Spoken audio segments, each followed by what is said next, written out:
Actually, ang basehan ng 2026 budget ay pareho pa rin sa basehan ng mga nakaraang mga budget. At yun po yung formula ng allocable at non-allocable ni dating DPWH Undersecretary Catalina Cabral.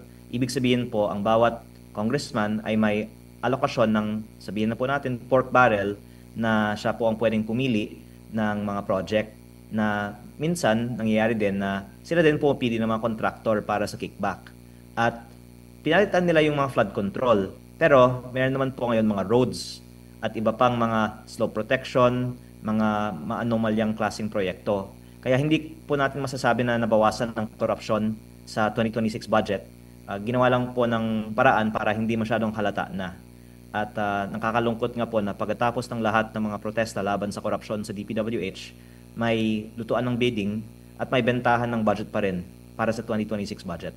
Maliban pa ito sa mga naabulgar din na maging yung mga pagpili ng magiging mga district engineer o yung mga opisyal dyan sa mga DPWH offices natin sa ground, may say din pala yung ibang mga kongresista din dito. Tama po ba ito or sa inyo pong monitoring po, Congressman? O, hindi lang po sa district engineer, pati sa contractor. Kaya yan nga po ang paraan na pwedeng kumita ang isang proponent sa isang proyekto, kaya pinag-aagawan ang mga insertion sa budget. At ang isa nga sa lumalabas din, meron po tayo kasing ebidensya na nakalap mula sa DPWH, ay meron talagang mga listahan ng mga proponents para sa mga proyekto mula pa sa DPWH National Expenditure Program, na hindi lang congressman at senador ang proponent, kung hindi pati mga miyembro ng ehekutibo kasama ang mga sekretaryo at undersekretaryo. Kaya ang insertion sa budget ay talagang worse than what the public knows, at ang mga sinasabi na transparent ngayon ay hindi po totoo. Kasi kung maging transparent ang DPWH, ilalabas po nila ang listahan ng mga proponents ng mga insertions. Opo. Naging kalakaran na po sa Kamara, sa Kongreso, sa Senado, sa mga kongresista na yung nababanggit niyo po na nagkaroon ng alokasyon, may pork barrel kumbaga, no? In fact, meron nang desisyon dito ang Korte Suprema na unconstitutional nga. Pero sa tingin niyo po ba sa ilalim ng konstitusyon or may mga batas tayo na pwede naman na hindi isingit or pwede nang kumbaga hands off ang mga kongresista rito, na kumbaga purely ang trabaho lang talaga ay ang paggawa po ng batas? Kasi ang nakikita din po ng ilan sa mga kritiko is diyan nagmumula kasi yung hihingi ng pabor, makapangyarihan si congressman sa kanyang distrito, maglalagay po doon ng mga proyekto, kaya yung minsan dadaan talaga sa congressman, hihiling sa congressman. Pero sa ilalim po ba ng konstitusyon, ito po ba ay pinaka-main trabaho ng mga kongresista na magpatupad ng mga proyekto sa kanilang mga distrito, or mas mainam po ba para maiwasan na po talaga yung korupsyon, alisin ito sa kapangyarihan, kung ito man ay kapangyarihan ng kongresista po, sir? I fully agree na hindi natin maiwasan na makikialam ang mga congressman sa mga projects sa DPWH hanggat sila ang nag-aaproba ng budget ng DPWH. Kasi noon, post-enactment. Ngayon naman, naging BICAM. Pero sa 2026, ang ginawa nila sa National Expenditure Program na nagmumula pa sa DPWH, isinisingit na ang mga proyekto. Para hindi halata, inaabot mo na lang sa DPWH yung listahan at pinapanggap ng DPWH na galing sa kanilang mga planning engineers ang mga proyektong ito. At ang solusyon ay dapat hindi na lang po ang Kongreso ang nag-aaproba ng mga line items sa DPWH budget. Dapat, I think, hindi din perfecto na ang local government mag-implement ng project, pero proven na less prone to corruption siya, kasi ang sinasabing pinakamataas na corruption talaga ay nasa DPWH at sa Kongreso kaysa sa mga LGU.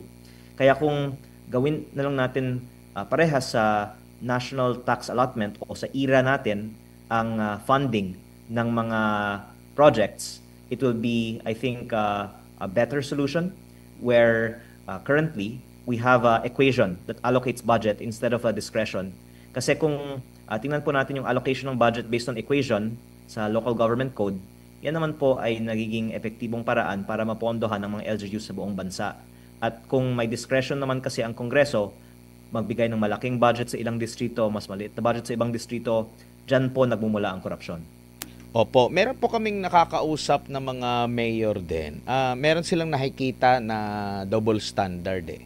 Kasi pag sa kanila, initiated ng lokal na pamahalaan ng isang proyekto, napakaraming pagdadaan ng proseso. Kumbaga, marami pang papipirmahan, maraming mga permits bago pa maisakatuparan yung proyekto. Pero pag proyekto ni Congressman, napakabilis lang daw, Congressman. Ito po ba ay meron kayong ganitong klase po ng mga na-monitor din? O, totoo po yan. Mas responsive talaga ang mga LGU sa mga pangangailangan ng kanilang mga bayan at mas accountable din at mas malapit sa tao. Dahil ang isang munisipyo ay binubuo ng maraming tao, kasama po yung mga elected officials na every 3 years kailangan manalo ng eleksyon. Ang district engineer naman ng DPWH ay hindi hinahalal ng taong bayan. At meron din syempre iba-ibang mga members ng Sangguniang Bayan na mag-deliberate din sa mga proposed projects ng isang LGU. Kaya sa tingin ko, mas maraming check and balance pag LGU mag-implement ng project. Again, it's not a perfect solution, but I think there's actually a consensus among members of Congress na mas makakabuti talaga na LGU na lang ang gumawa ng proyekto. Pero ang sinasabi ng iba sa akin dito sa Kongreso, kaya daw hindi dapat LGU ang gumawa dahil wala naman ng silbi ang magiging congressman, wala na tayong budget, di ba? Kaya I think it's really the self-interest of Congress that is keeping the DPWH as the main implementing agency of infrastructure projects. Opo, huling topic na lang po mula sa akin bago ulit si partner MJ, Congressman. Meron pong mga pagsisiwalat si Congressman na Zaldico hindi na po dito sa flood control anomaly, no, budget, yung mga kickback, marami siyang mga pinangalanan po, no, ng mga malalaking personalidad, hanggang pati pangalan ng pangulo, pangalan ng speaker at iba pa. Ang pangulo po nung inumpisahan niya or yung kumbaga parang nabanggit niya na dapat na imbestigahan ito, hinimok niya yung mga Pilipino na makiisa, tumulong sa pagsusumbong patungkol po dito sa sinasabing korupsyon. Now here comes isang kongresista na naging APRO chair at merong mga ibinulgar at meron ding mga dokumentong inihayag, meron din mga sinabi, nagbanggit ngayon ng mga pangalan, kung ano yung mga modus, ano pa yung mga ibang mga pagsisiwala. Do you think, sir, na dapat itong bigyan ng pansin bilang maging patas sa lahat ng mga nagsusumbong? Kasi merong mga binabalitang gobyerno na meron silang ginawang operasyon dahil sa mga sumbong ng mga Pilipino na here comes itong kanilang kaalyado, naging approacher, merong mga nabanggit. Di ba po, para maging patas, para mabing bukas at para ma-verify, kabilang din po sa imbestigahan po, Congressman, sa tingin niyo po? Opo, ang dami talagang laman ng mga revelasyon ni former Congressman Zaldico at may ilang ibang mga miyembro ng Kongreso na nananawagan na dapat magkaroon ng investigasyon tungkol sa katotohanan sa kanyang mga claims. At ako po ay nalulungkot nga na parang dinidismiss lang ng Kongreso ang kanyang sinasabi. Pero mabuti nga na iimbestigahan natin ito. Anyway, siya nga ang dating pro-chair ng Kongreso. At sa aking sariling distrito, meron nga akong inimbestigahan na 1,050,000,000 pesos slope protection project na ang pinakamalaking proyekto sa buong Region 4A ng DPWH ngayong 2025. Noong September pa, nalaman ko na may mga nagsabi na parking daw ito sa isang congressional insertion. At tinanong ko ang regional director ng DPWH at ang sinabi niya, kung sasabihin niya sino ang proponent nitong proyekto, sasabog ito. Marami daw madadamay. At lumalabas, ito ay isa sa mga projects na nasa listahan ni former Congressman Zaldico. At ang point ko is that the regional directors of DPWH are aware of the insertions and who are the proponents. At kung seryoso tayo para malaman ang katotohanan sa listahan ni former Congressman Zaldico, dapat ipatawag ng Kongreso ang mga regional director at district engineer ng DPWH para malaman natin sino bang kausap nila at kanino nila binigay ang mga kickback para sa mga proyektong ito.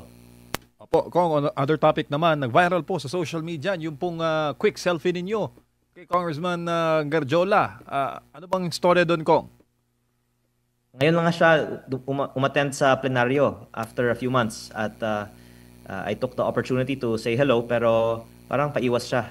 At kami naman po ay seatmates sa Batangas section ng plenaryo pero kahit na magkalapit lang kami ng upuan, hindi din niya ako kinausap. Siya po kasi ay aking naging subject over the past few weeks dahil siya ang pinakamalaking contractor sa Kongreso pa ngayon.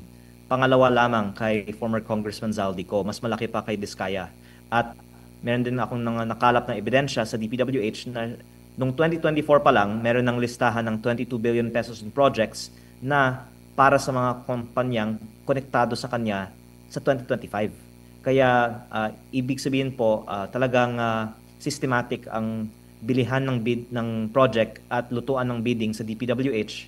At kung seryoso tayo sa anti-corruption campaign, dapat managot ang mga malalaking kontratista na congressman katulad ni Congressman Garjola. At yun din po ang sinabi ko in explaining my vote on why Congress should not be prioritizing things like the suspension of Congressman Kiko Barzaga. Kong, may sumisikat po ngayon na term, contractor. Yan yun, binanggit nyo po kanina, congressman na contractor. What comes to your mind, sir, upon hearing that word, contractor?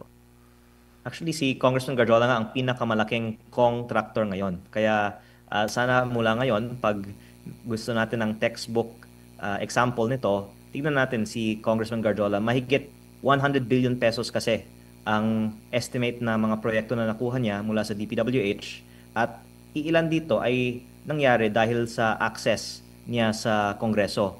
Dahil ang karamihan ay in the last 3 years lang po at ang nabanggit ko nga kanina, mismo sa floor ng Kongreso ang pinag-uusapan ng iba sa ating mga kasamahan ay ang mga pagbenta ng mga proyekto, mga budget insertions na sila din ang gagawa ng mga proyekto. Kaya hindi lang po coincidence na sila ay congressman at contractor din. Dahil sila ay congressman, mas nagiging matagumpay sila sa pagiging contractor. Kong, other topic naman. Pakikwento naman po, sir, dahil meron akong narinig na balita na nag-intern pala kayo sa Davao City under kay FPRD. How was the experience, sir? Kasi kami ni Edmar, taga Davao kami, sir eh. Opo, very memorable po sa 2013 at even beyond that po, mula 2010 pa lang, madalas na po ako dyan sa KOJC compound sa katabi lang po ng airport ng Davao City at ever since saludo po tayo sa disiplina at sa linis ng mga premises ng KOJC at ng buong Davao City. Kong, ano pong mensahe ninyo sa ating mga kababayan na nakatutok po ngayon sa development sa House? Well, I hope that there will be more plurality of perspectives in Congress kasi sa ngayon, parang 5 lang kami na bumoto tutol sa suspension ni Congressman Barzaga. Ang iba ay tahimik lang. Pero sa tingin ko, mas maraming mga magiging mas independent din sa mga susunod na mga buwan pag makita ng ating mga kasamahan na hindi talaga gusto ng taong bayan ang mga nangyayari ngayon. At sana mapaaga natin ito at ito po ay mangyayari sa tulong din ng taong bayan na magkukumbinsi sa ating mga miyembro ng Kongreso.